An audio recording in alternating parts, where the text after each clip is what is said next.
여러분의 부모가 만날 확률 2만 분의 1과 두 사람이 여러분을 임신시키기 위해 함께 있을 확률 2,000분의 1을 곱하면 여러분이 태어날 확률은 기본적으로 4천만 분의 1에서 시작한다. 그러나 이것은 생물학적인 확률을 아직 고려하기 전이다.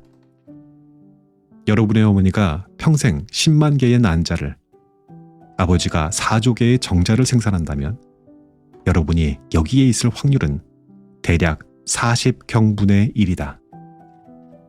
그러나 우리는 여러분의 부모보다 더 이전까지 거슬러 올라가야 한다. 유전적으로 여러분은 15만 세대 이전에 시작된 혈통이 지금까지 끊이지 않고 이어진 결과이기 때문이다. 이렇게만 설명하면 감이 잘 오지 않는다.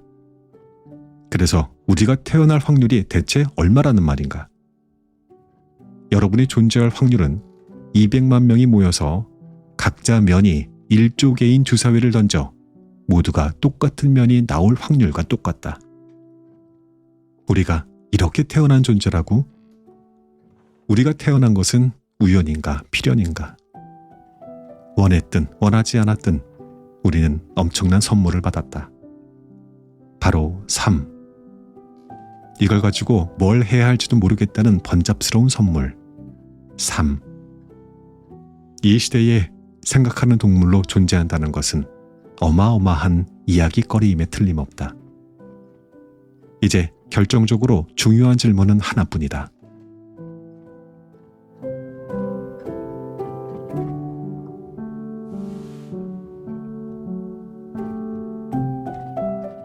안녕하셨습니까? 부두의 아저씨 책 읽는 자작입니다. 작년 이맘때쯤이었나 필리핀으로 제가 공부하러 갔을 때요. 그때 만났던 책 슬픈 세상이 기쁜 말 혹시 기억하십니까? 나무님들이 참 좋아했던 책이었습니다. 오른쪽 위에 카드 올려놓을 테니까요. 혹시 잊으셨다면 꼭 다시 들어보십시오. 그리고 이제 우리한테 또 다른 선물 같은 책이 찾아왔습니다. 정혜윤 작가의 신작 삶의 발명 오늘 들려드립니다. 이 새로운 여정에서 작가는 이야기라고 하는 더 넓고 더 깊은 세계로 우리를 안내합니다. 이전의 작품이 우리한테 단어와 말의 힘을 일깨워줬다면 삶의 발명은 우리가 어떻게 이야기를 통해서 자신의 삶을 재창조하고 발전시킬 수 있는지 탐구합니다. 그 이야기 참 좋다라는 말로 가득한 이 책은 감탄과 놀라움이라는 것이 우리의 삶을 어떻게 변화시키는지 보여주고 있습니다. 작가는 우리한테 이 세계를 어떤 시선으로 바라보며 어떻게 살아야 하는지 마치 눈에 잘 맞는 안경을 씌워준 듯 말합니다. 잊고 있었던 것들을 기억하게 해주고 알려진 것을 재발견하게 하는 이야기들을 통해서 우리는 두려움 없이 살아가는 법을 배울 수 있다고요. 이 책은 사형을 기다리는 포로 감시원, 가족을 잃은 유족, 방황하는 여행작가, 죽어가는 동물들을 기록하는 사진가 등 다양한 인물들의 이야기를 통해 삶의 본질적인 가치를 다루고 있습니다. 이야기는 삶을 투영하고 삶은 다시 이야기가 됩니다. 작가는 우리 모두가 결국 이야기 속에서 녹아든다고 말하며 당신은 어떤 이야기의 일부가 되기를 희망하는지 묻고 있습니다. 이 책은 우리 각자의 이야기가 어떻게 세계와 연결되어 있으며 어떻게 우리 자신을 발명하는지에 대한 깊은 성찰을 담고 있어요. 이 책을 읽으면서 나는 어떤 이야기의 일부가 될까 궁금했습니다. 또한 나무님들의 이야기도 참 듣고 싶어졌습니다. 그럼 지금부터 자작나무 이야기의 숲길을 같이 걷겠습니다. 오늘도 끝까지 함께해 주십시오.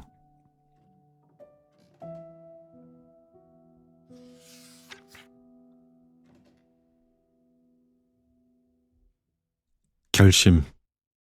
1989년 동사무소 직원이라고 알려진 한 사람이 전남 순천의 야산을 산책하다가 날개와 다리를 다친 커다란 새를 발견했다. 발견자는 그 새를 자신의 아이가 다니는 순천 남초등학교에 기증했다. 교장 선생님은 커다란 새를 위해서 특별히 큰 닭장을 만들었다. 횃대도 만들었다. 비록 콘크리트지만 바닥도 넓게 만들어 주었다. 아이들은 가끔 새에게 먹을 것을 가져다 주었다.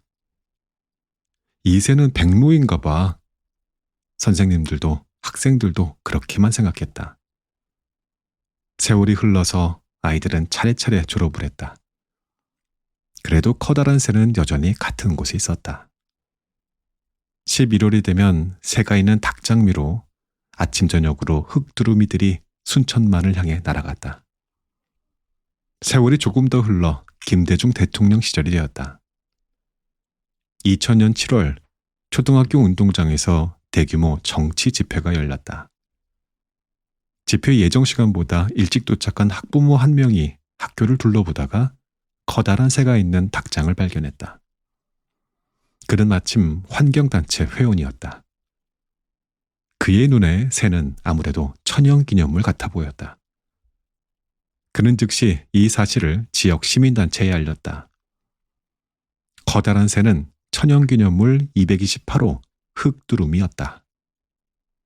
흑두루미는 건강검진을 받았다. 한국 최초의 흑두루미 건강검진이었다. 건강 상태는 좋지 않았다. 비만에다 고지혈증이 있었고 근력이 약했다. 새를 발견한 사람들은 흑두루미를 다시 닭장으로 돌려보낼 수 없다는 당시에는 혁신적인 생각을 했다. 야생으로 돌아가려면 흑두루미는 야생 훈련을 받아야 했다. 일단 훈련 전에 흑두루미는 이름을 얻었다. 이름은 두리였다. 12년 동안 갇혀있던 두리가 야생으로 돌아가 철새로 살 수 있을까? 관건은 날 수 있느냐와 스스로 먹을 것을 구할 수 있느냐였다. 두리는 처음 야산에서 잡혔을 때 이미 성체였다. 분명히 나는 법을 알고 있을 것이었다. 두리는 닭장에서 풀려나 날기와 야생에서 스스로 먹이 구하기 훈련을 받았다. 처음에 두리는 변화를 저항했다. 아주 늙은 새처럼 다리를 부들부들 떨었다. 그러나 두리는 결국 해냈다. 두리가 첫 비행에 성공한 것은 광명의 골프장에서였다. 미국에서 9.11 테러로 비행기가 추락했을 무렵 두리는 자기만의 저공 비행을 할 수 있게 되었다. 두리는 이제 닭장이 아니라 순천만으로 갔다. 당시 순천만에는 야생 흑두루미가 150마리 정도 있었다. 순천만의 야생 흑두루미들이 두리를 받아들여 줄까? 두리를 수상하고 이상한 놈이라고 생각하지 않을까? 시간은 걸렸지만 두리에게 친구가 생겼다. 두리가 겨울을 친구들과 보내고 나자 순리대로 봄이 되었다. 순천만의 흑두루미들이 슬슬 먼 여행을 떠날 채비를 하기 시작했다. 두리는 친구들을 따라 높은 하늘로 날아올랐다가 내려오기를 반복했다. 두리는 망설였다. 익숙한 곳에 남을 것인가? 친구를 따라 먼 곳으로 갈 것인가? 한쪽을 선택하면 다른 쪽은 포기해야만 한다. 과연 어느 쪽이 옳은 길일까? 두리가 망설이는 동안 흑두루미들은 차례차례 떠났다. 이윽고 마지막 남았던 몇 마리마저 떠났다. 이제 순천만에 흑두루미는 몇 마리나 남았을까? 두리는 순천만을 한 바퀴 크게 돌아보았다. 친구들이 한 명도 보이지 않았다. 논에도, 가을에 갈대가 무성했던 곳에도, 우리들과 갈매기들 근처에도, 전망대에도 두리는 친구를 부르는 듯 계속 소리를 내면서 돌았다. 대답하는 흑두루미는 한 마리도 없었다. 마지막 날 해가 뜨자 두리가 결심을 했다. 두리는 크게 한 번 울고는 날개를 크게 펄럭이면서 먼 하늘로 날아갔다. 내가 이 이야기를 처음 한 것은 서산 천수만에서 기러기를 볼 때였다. 그날 잿빛 털을 가진 어린 고니가 엄마 고니 옆에 붙어 있던 것을 기억한다. 말똥가리는 전신주에 앉아 경계태세로 두리번거리고 있었다. 흰 꼬리수리 한 마리가 제 방에 앉아 있었다. 해가 지자 반달이 떴다. 사방에 기러기 소리가 가득했다. 흙두루미들이 반짝거리는 젖은 논에 서 있었다. 서산에서 기러기 먹이주기에 헌신하는 김신환 수의사가 한마디 했다. 순천은 초등학교에 있던 흙두루미 때문에 먹이주기 규모가 더 크지만 이제 서산에도 많이 와요. 초등학교에 흙두루미가 있었어요? 옛날에. 그런데 흙두루미는 정말 이쁘지 않나요? 흙두루미 소리를 잊지 마세요. 내가 서울로 갈 때 김신환 수의사가 다시 한번 차의 유리창을 내리고 크게 소리쳤다. 정 PD님, 흙두루미 소리를 잊지 마세요. 여행을 마치고 나서도 초등학교에 있던 흙두루미라는 말이 계속 마음에 남았다. 나는 구글링을 해봤고 마침내 여수 MBC 특집 다큐멘터리 흙두루미의 꿈 둘이 날다를 보게 되었다.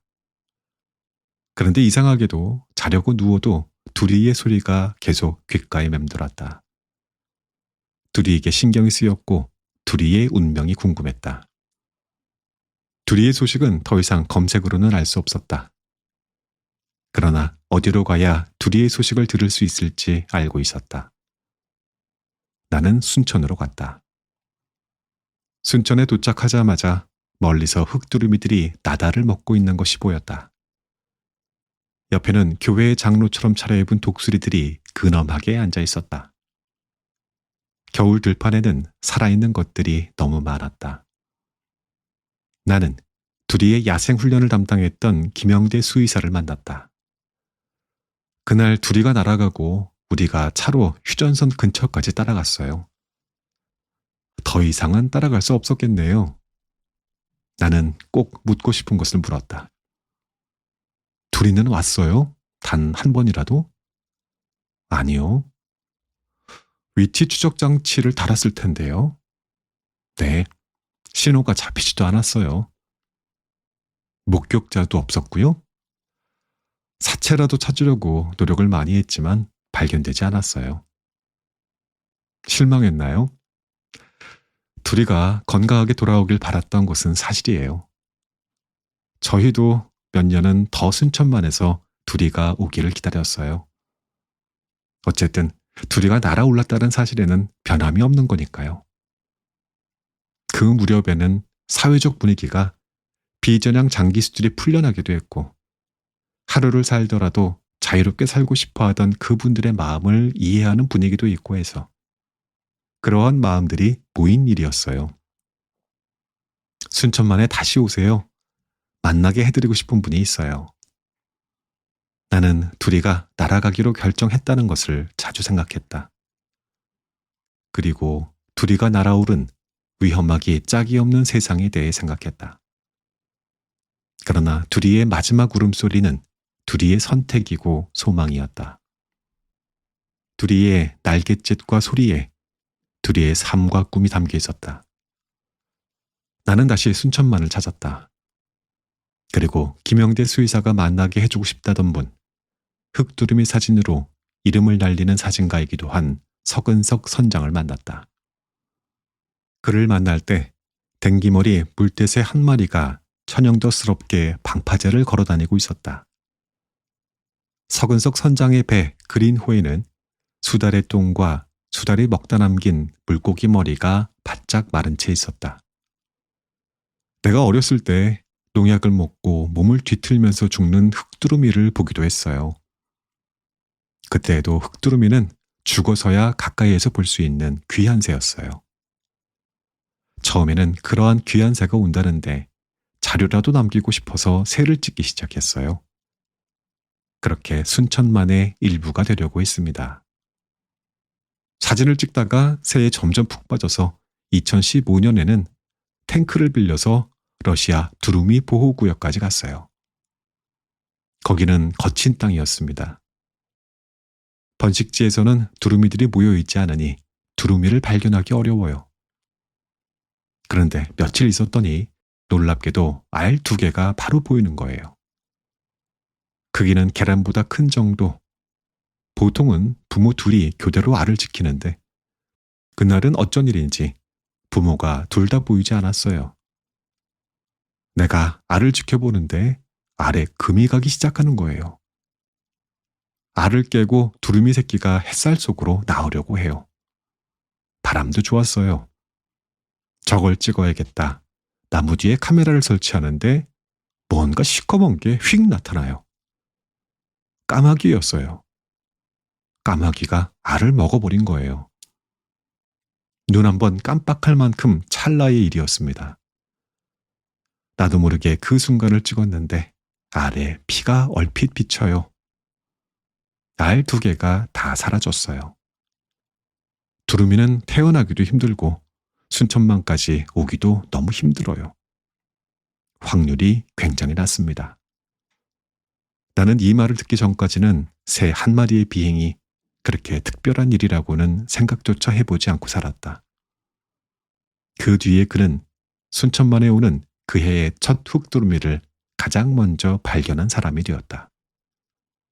밭에서 일하고 있으면 들려요. 모습은 보이지 않는데 흙두루미 소리가 들려요. 계속 보고 있으면 까만 점 같은 것들이 선회하면서 내려와요. 보통 4~5마리가 무리를 지으면서 옵니다.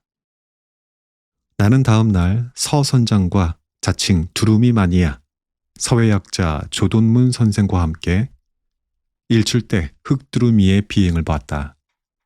내 인생 첫 경험이었다. 해를 배경으로 기러기가 먼저 날고 그 다음에 흙두루미들이 날아올랐다. 내가 그렇게 듣고 싶어 하던 흙두루미 소리가 차가운 대기에 가득했다. 새들은 대체 뭐라고 말하는 걸까? 사실 새의 대화를 상상하려고 마음먹으면 상상 못할 것도 없을 것이다.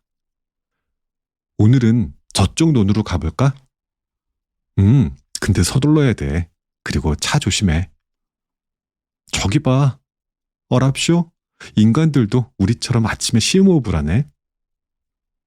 어쨌든 천지 가득 흙두루미 소리를 듣자 행복한 흥분이 온 몸을 관통했다. 이 생명들의 날갯짓과 소리를 이해해보고 싶다는 갈망이 몸속에서 파닥거렸다. 하늘은 그냥 하늘이 아니었다.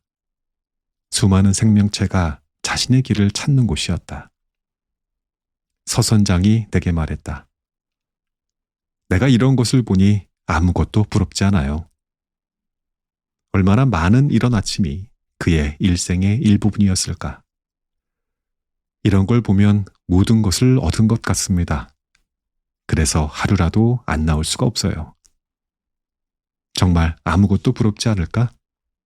정말 모든 것을 얻은 것 같을까? 그에게 새의 날갯짓 소리는 소유의 기쁨보다 더한 행복을 준다. 그는 자신의 삶에서 중요한 것이 무엇인지 알고 있다. 이러한 말을 아무나 할 수 있는 것은 아니다. 몸으로 진짜 기쁨을 누려본 사람만이 할 수 있는 말이다. 시인 예이츠는 우리가 유일하게 믿고 있는 생각은 머리가 아니라 몸 전체로 떠올린 생각이다 라고 했는데 서 선장의 말이 바로 그런 말이다. 서 선장의 피 속에 흙두루미의 피도 함께 흐르고 있는 셈이다. 그는 바로 이러한 모습으로 겨울 들판의 아침 풍경을 만들었을 것이다. 그렇게 순천만의 일부가 되었을 것이다. 이해관계가 다른 사람의 말은 분명히 해방감을 준다. 나도 그를 따라 덩달아 원하는 모든 것을 얻은 것 같은 기분이 들었다. 나도 그렇게 겨울 아침을 맞으며 지구에서의 삶을 축복하면서 고요하게 살면 될 것 같았다. 그러나 발가락은 내 마음과 달랐다. 발가락은 추위 속에 가만히 있으라고 만들어진 것이 아니었다. 나는 너무 추워서 발가락을 계속 꼼지락거렸다. 새가 다 날아가자 서 선장이 차로 돌아가 믹스커피 한 잔을 타줬다. 그러니까 이것이 내 평생 먹어본 제일 맛있는 믹스커피 이야기도 되는 셈이다. 이 일은 나의 몸에 흔적을 남겼다. 나는 믹스커피를 마시면서 발가락을 꼼지락거리게 되었다. 꼼지락거리면서 두리가 날아오를 때 내던 소리를 자주 생각했다. 내가 왜 그렇게 자주 두리를 생각하는지 나도 정확히는 모르겠다. 어쩌면 한 걸음이라도 더 앞으로 나아가야 한다고 생각하면서도 날갯짓은커녕 갇혀있기라도 한 것처럼 계속 같은 곳에 있어서인지도 모르겠다. 결과적으로 두리의 목소리는 내 마음에 새겨진 첫 번째 야생의 소리가 되었다. 그 목소리는 내가 인간이 아닌 반려동물이 아닌 야생의 한 개체의 운명에 마음을 쓰게 한 첫 번째 소리이기도 하다. 나에게 새로 시작되는 세계가 생겼다는 뜻이다. 두리는 내가 조류독감으로부터 철새들의 서식지가 있던 가덕도, 새만금, 신공항까지 마음을 쓰게 만든 은인이다.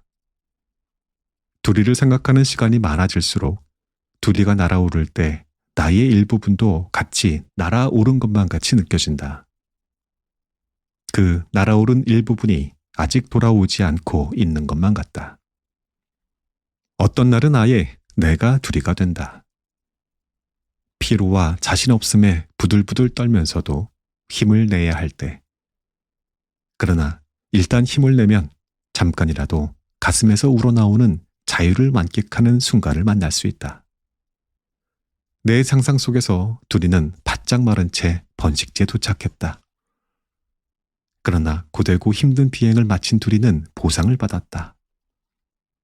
잡초 향기에 가득한 거친 덤불숲에서 두리는 다정하지만 소심하고 잘 놀라는 여자친구 에그모니를 만났다. 늦은 로맨스가 두리에게 끝내주는 행복을 선사했다. 저기 봐, 저 반짝이는 빛 보이지? 어디? 언덕 너머? 저기 말이야, 바다. 내가 다 날아온 곳이야. 에그머니나, 멀다. 그런데 너 진짜 10년 넘게 갇혀 있었어? 그래서 내가 자존감이 낮아져 버렸잖아. 에그머니나, 그래도 너는 무너져 내리지 않았잖아. 나는 해냈어. 몸을 던져봤어. 그 다음부터는 많은 게 변했지. 두렵지는 않았어? 두려웠지, 매일 아침. 그런데 점점 자유로워졌어. 점점 더 내 날개를 믿게 되었어. 비행은 괜찮았고? 근데 굶주렸어. 망할 4대강 때문에 먹을 곳이 없어졌잖아. 에그머니나, 인간은 자기밖에 모른다니까. 나는 죽을 뻔했고, 우리는 만나지 못할 뻔했어. 하지만 우리가 만났으니까 이제 다 괜찮아. 우리 춤출까? 두리는 춤을 추면서 에그머니에게 속삭인다. 인생이 끝났다는 생각이 얼마나 끔찍한지에 대해서, 자유를 포기하는 것이 얼마나 쉬운지에 대해서, 친구들로부터 받은 환대가 얼마나 힘이 되는지에 대해서, 자유가 좋다는 것은 알지만 그 자유엔 얼마나 큰 책임이 따르는지에 대해서, 앞날을 모르면서 뭔가를 선택하는 것이 얼마나 어려운지에 대해서, 그러나 강은, 바다는, 밀밭은, 숲은 얼마나 반짝이는지에 대해서. 순천만 다시 가보고 싶어? 당연하지. 내 이야기가 있는 곳이잖아. 순천만의 제일 아름다운 색이 뭐야? 빨간색. 아, 노을? 아니, 칠성초. 1년에 7번씩 색이 변하는 풀이야. 빨간색으로 물들 때 너에게 보여주고 싶어. 그런 곳은 지구상에 단 한 곳뿐이거든. 어떤 빨간색일지 너무 궁금하다. 두리는 에그머니의 목덜미에 얼굴을 파묻으며 말했다. 내가 너를 사랑할 때 내 속에 생기는 불꽃 같은 색이야. 수많은 빛깔이 있어. 에그몬이나 순천만 나도 너랑 같이 가보고 싶어. 정말? 그럼 너는 네가 사랑하는 것을 계속 볼 운명이니까. 둘이는 날듯이 기뻐하며 아참 나는 날 수 있지 생각하면서 야호 행복하게 날아올랐다.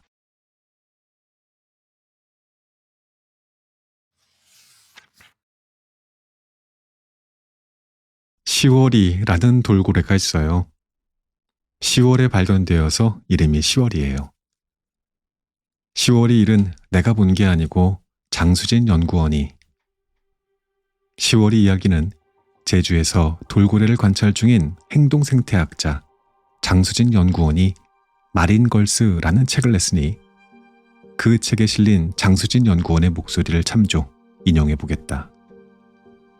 2014년 10월 장수진 연구원은 돌고래 사체가 바다에 부유하고 있다는 해경의 연락을 받고 급히 발견 지점으로 찾아갔다. 돌고래 2마리가 있었다. 한 마리는 조금 불규칙하게 유영하고 있었다.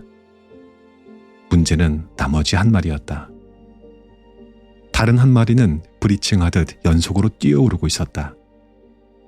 잠시 후 우리는 사진을 찍어 확대해 보고서야 뛰어오르는 개체가 어딘지 이상하다는 것을 알아챘다. 뛰어오르면서 자연스럽게 생기는 몸통에 휘어짐이 없었다. 얼굴 부분의 색도 이상했다. 왜 혓바닥이 부어있는 것 같은지, 왜 입이 다물어지지 않고 벌어진 채였는지 곧 깨달았다. 뛰어오르는 것처럼 보였던 돌고래는 죽어 있었다. 불규칙하게 사체 주변에서 움직이던 돌고래는 끊임없이 돌고래의 사체를 밀어 올리거나 밀어내고 있었다. 후에 우리가 10월에 만났다고 해서 10월이라는 이름을 붙여준 남방 큰 돌고래이다. 10월이는 죽은 돌고래가 너무 얕은 곳으로 흘러가지 않도록 다가오는 선박에 최대한 멀리 떨어지도록 쉼없이 시체를 밀어내는 동작을 하고 있었다. 그 밀어내는 힘에 떠밀려 죽은 돌고래가 브리칭을 하듯이 수면 위로 튕겨오른 것이다.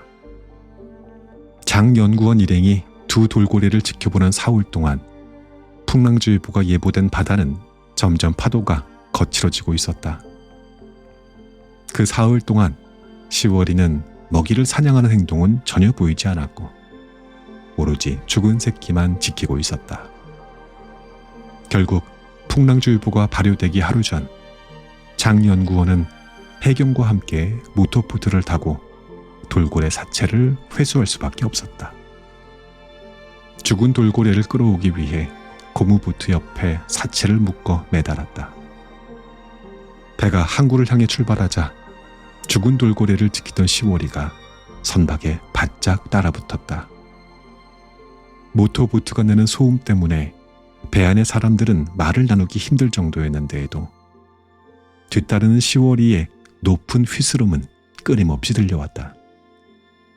모터보트 속도가 조금 느려지기라도 하면 돌고래는 보트에 몸체를 들이받았다. 죽은 돌고래를 보트에서 떼어내려는 것 같았다. 놀이 행위의 일환으로 선수파 타결을 하는 돌고래를 제외하면 그렇게 선박에 붙어 따라오는 돌고래를 본 적이 없었다. 수면 위에서도 들릴 만큼 큰 휘슬 소리를 끊임없이 내는 돌고래도 본 적이 없었다. 돌고래가 비명을 지르며 따라오는 것 같았다. 이것이 10월이 이야기다. 돌핀맨과 내가 10월이 이야기를 나눈 것도 감자꽃, 메밀꽃이 피던 봄이었다. 눈앞의 바다는 봄 햇살을 담고 반짝거리고 있었다. 봄의 10월이는 어떤 모습일지 보면 좋겠다는 생각이 들었다. 때마침 아가를 낳은 엄마들처럼 아가들에게 돌고래를 보여주려고 바다를 보고 서 있었다. 엄마들의 치맛자락이 봄바람에 날렸다. 저기 돌고래다. 보이지? 나는 돌고래가 지나가는 바다 한 귀퉁이에서 숭어 한 마리가 공중으로 연거푸 7번까지 날아오는 것까지 세다가 그네에서 벌떡 일어섰다. 저 쌍안경 좀 빌려주세요. 나는 돌핀맨의 쌍안경을 눈에 대고 바다를 봤다. 그리고 쌍안경을 눈에 대자마자 비명을 지르고 말았다. 내가 본 곳을 어떻게 설명해야 할까? 어려서 봤던 피터팬의 한 장면이 생각난다. 해적 후크 선장은 쌍안경을 들고 상대편 배를 관찰한다. 때마침 상대편도 쌍안경을 들고 후크 선장을 관찰하는 중이다. 후크 선장의 렌즈 안에는 딱 그 모습만 클로즈업되어 들어온다. 후크 선장도 상대방도 깜짝 놀란다. 나에게 그런 일이 일어났다. 내가 쌍안경을 들고 바다를 바라보는 순간 작은 돌고래 무리가 지나가는 듯했고 그 다음엔 렌즈 한가득 2라는 숫자만 들어왔다. 렌즈 안에는 2, 즉 춘삼이의 등 지렁이만 있었던 것이다. 이것을 믿어도 될까? 어떻게 이런 일이 일어날 수 있을까?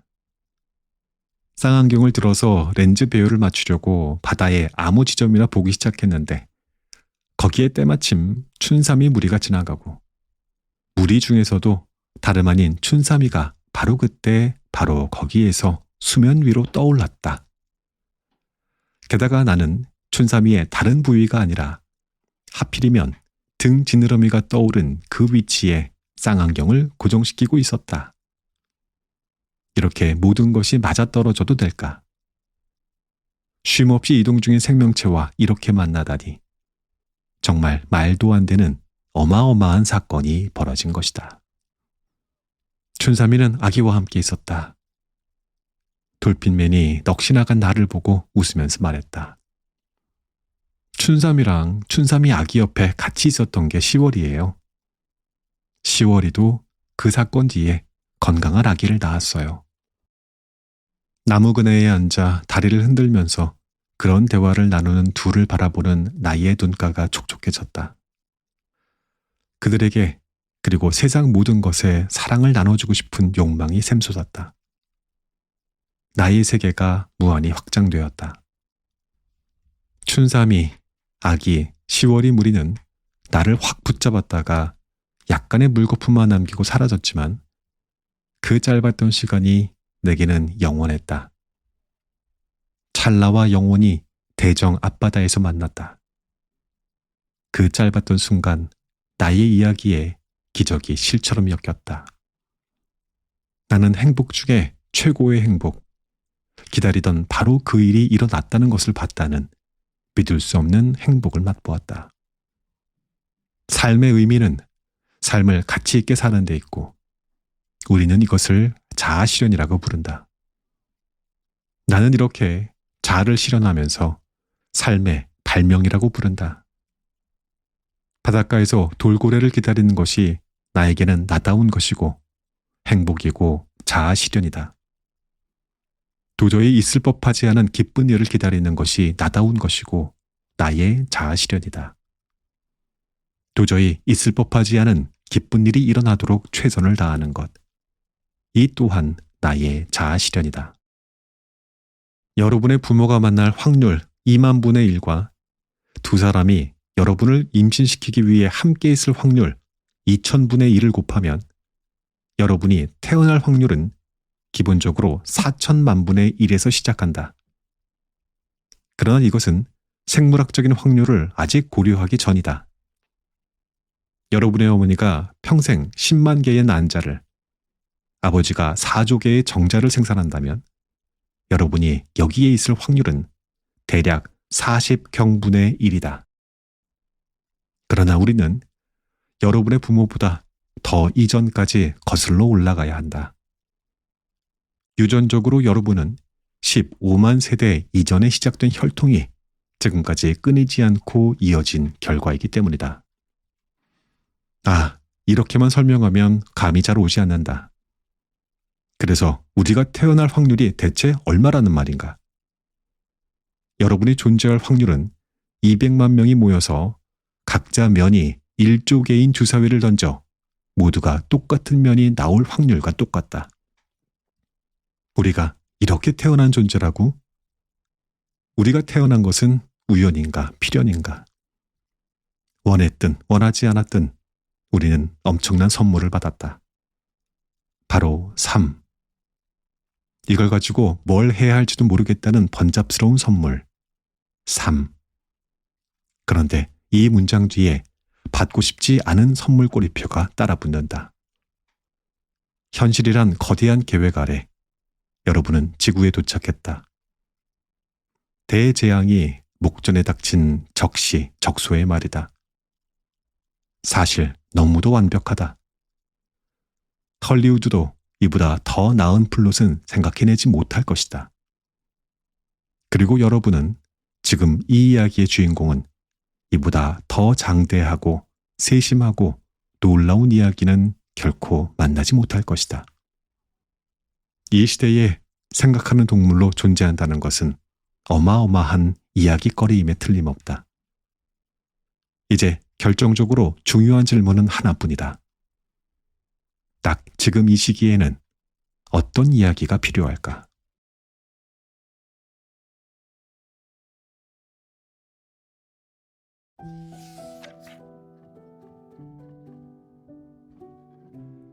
이 책의 낭독은 여기까지 하겠습니다. 저는 며칠 전에 유럽에서 돌아왔어요. 여행은 정말 놀라웠습니다. 아름다운 풍경과 또 새로운 문화를 경험하고 많은 것을 느끼고 또 많은 것을 배웠습니다. 영상도 많이 찍었거든요. 여러분들께 찍어왔던 영상들을 보여드릴 마음에 무척 설렙니다. 여행에서 돌아온 다음에 밤에 잠을 청하는 것이 쉽지가 않습니다. 조금 전까지만 해도 침대에서 버둥거리다가 새벽 1시에 다시 책상에 앉았습니다. 시차 적응 때문이기도 할 거예요. 리듬이 바뀌었다가 다시 돌아오는데 시간이 좀 걸리잖아요. 나이가 들수록 그런 회복이 되는 시간이 더 많이 걸려지는 것 같아요. 그것이 우리 몸이 보내는 신호일 수도 있겠죠. 아니면 원래부터 잠을 잘 못 자던 사람이라서 반갑지 않은 불면증이 다시 찾아온 것일지도 모르고요. 저처럼 밤에 깊은 잠을 못 주무시는 나무님들께 위로의 말을 전하고 싶어요.